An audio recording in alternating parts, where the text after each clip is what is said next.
пеш аз оғози тантанаҳои ҷашни наврӯз дар деҳаи инқилоби ҷамоати деҳоти тоҷикободи ноҳияи Вахш муассисаи таҳсилоти миёнаи умумии рақами 11 бо иштироки раиси вилояти Хатлон, муовини вазири маориф ва роҳбарияти ноҳия мавриди истифода қарор гирифт. Аз рӯи маълумот бино аз ду ушёна иборат буда барои 660 нафар хонанда дар ду баст пешбинӣ гардидааст. иншооти мазкур дар майдони 800 якзамин аз ҷониби соҳибкорон ва сокинони маҳаллӣ дар ҳаҷми беш аз 2 миллион сомонӣ бунёд гардида, он аз 11 синфхона ва 2 утоқи корӣ иборат мебошад. баъди мавриди истифода қарор гирифтани иншооти мазкур раиси вилоят бо аҳолии ин минтақа суҳбати гарму самимӣ анҷом дода ба сокинон ҷиҳати бунёди ин муассисаи таълимӣ изҳори миннатдорӣ карда онҳоро ба анҷоми корҳои ободониву бунёдкорӣ даъват намуд. ин муассисаи мо то синфи 4 дар ин филиали ҳамчун муассисаи мо буд, то синфи 4 таҳсил мекард. норасогии ҷои нишаст ва норасогии синфхонаҳо ба ҳисоб мерафтанд ки бо ташаббуси халқ, яъне ки сокинони маҳалла ва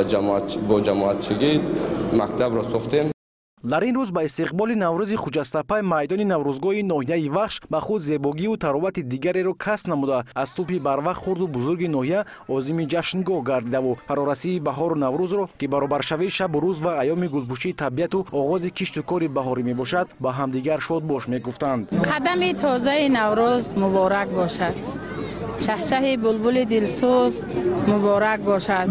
лола аз файзи замин қолини аҳмар шудааст. файзи наврӯзи дилафрӯз муборак бошад.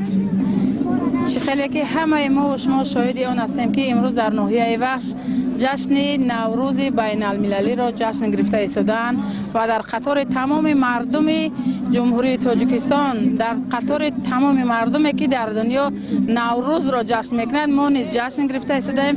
ҷамоати деҳоти Тоҷикобод низ наврӯзи байналмилалиро ба тайёриҳои хуб ҷашн гирифта истодаанд.